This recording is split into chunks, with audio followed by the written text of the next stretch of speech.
जोपर्यंत चित्तोड मुक्त होत नाही तोपर्यंत कोणत्याही राजशाही सुखाचा मी उपभोग घेणार नाही. हा माझा प्रण आहे आणि हाच माझा धर्म आहे. महाराणा प्रतापांचा संकल्प अढळ होता.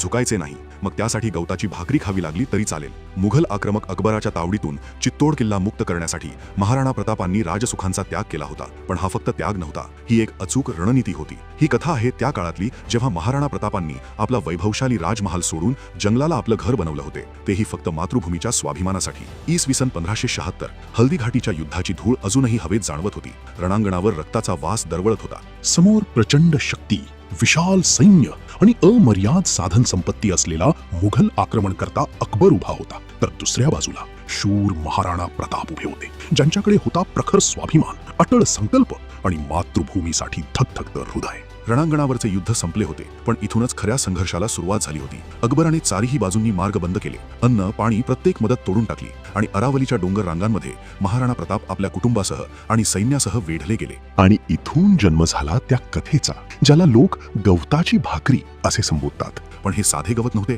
ते होते बाजरीसारखे जंगलातील नैसर्गिक धान्य, पण त्याच सारखेच पौष्टिक. समा आणि गारी यांच्या त्या बिया होत्या, त्या दळून भाकरी बनवल्या जात असत. दिसायला साध्या वाटणाऱ्या या भाकरी खरं तर उच्च प्रथिनयुक्त सुपरफूड होत्या, ज्यांनी महाराणा प्रताप आणि त्यांच्या सैनिकांना त्या दीर्घकाळ चाललेल्या गनिमी युद्धादरम्यान मुबलक पोषण पुरवले. महाराणा प्रतापांनी शपथ घेतली होती, जोपर्यंत चित्तोड मुक्त होत नाही तोपर्यंत कोणत्याही राजशाही सुखाचा मी उपभोग घेणार नाही.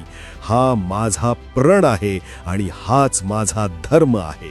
त्यांनी सोने चांदीऐवजी पानांच्या ताटात जेवण स्वीकारलं, पेंढ्याच्या चटईवर झोपणं मान्य केलं. पण हा फक्त त्याग नव्हता, ती होती रणनीती. मुघल आक्रमककर्ते मोठ्या प्रमाणातील अन्न पुरवठ्यावर अवलंबून होते, तर प्रतापांचे सैन्य जंगलातील नैसर्गिक अन्नसाठ्यावर टिकून होते. भिल्ल जमात त्यांच्या पाठीशी उभी राहिली आणि पर्वत त्यांचा किल्ला बनले. मग गनिमी युद्धाला सुरुवात झाली. अचानक हल्ले, डोंगरांवरून वार आणि प्रत्येक वेळी मुघल सैन्याला चकित करून सोडणारी रणनीती. अखेरीस 1582 साली झालेल्या देवेरच्या लढाईत महाराणा प्रताप यांनी प्रतिहल्ला करून मुघलांच्या 36 चौक्या एक एक करून उद्ध्वस्त केल्या आणि अकबराच्या सैन्याला माघार घेण्यास भाग पडले. तुमच्यापेक्षा 10 पट मोठ्या सैन्याशी लढताना तुम्हाला हळू वाढणाऱ्या गव्हाची नव्हे, तर नैसर्गिकरित्या वाढणाऱ्या अन्नाची गरज असते. महाराणा प्रताप यांची रणनीती केवळ लष्करीच नव्हे, तर वनस्पती शास्त्रही जाणणारी होती.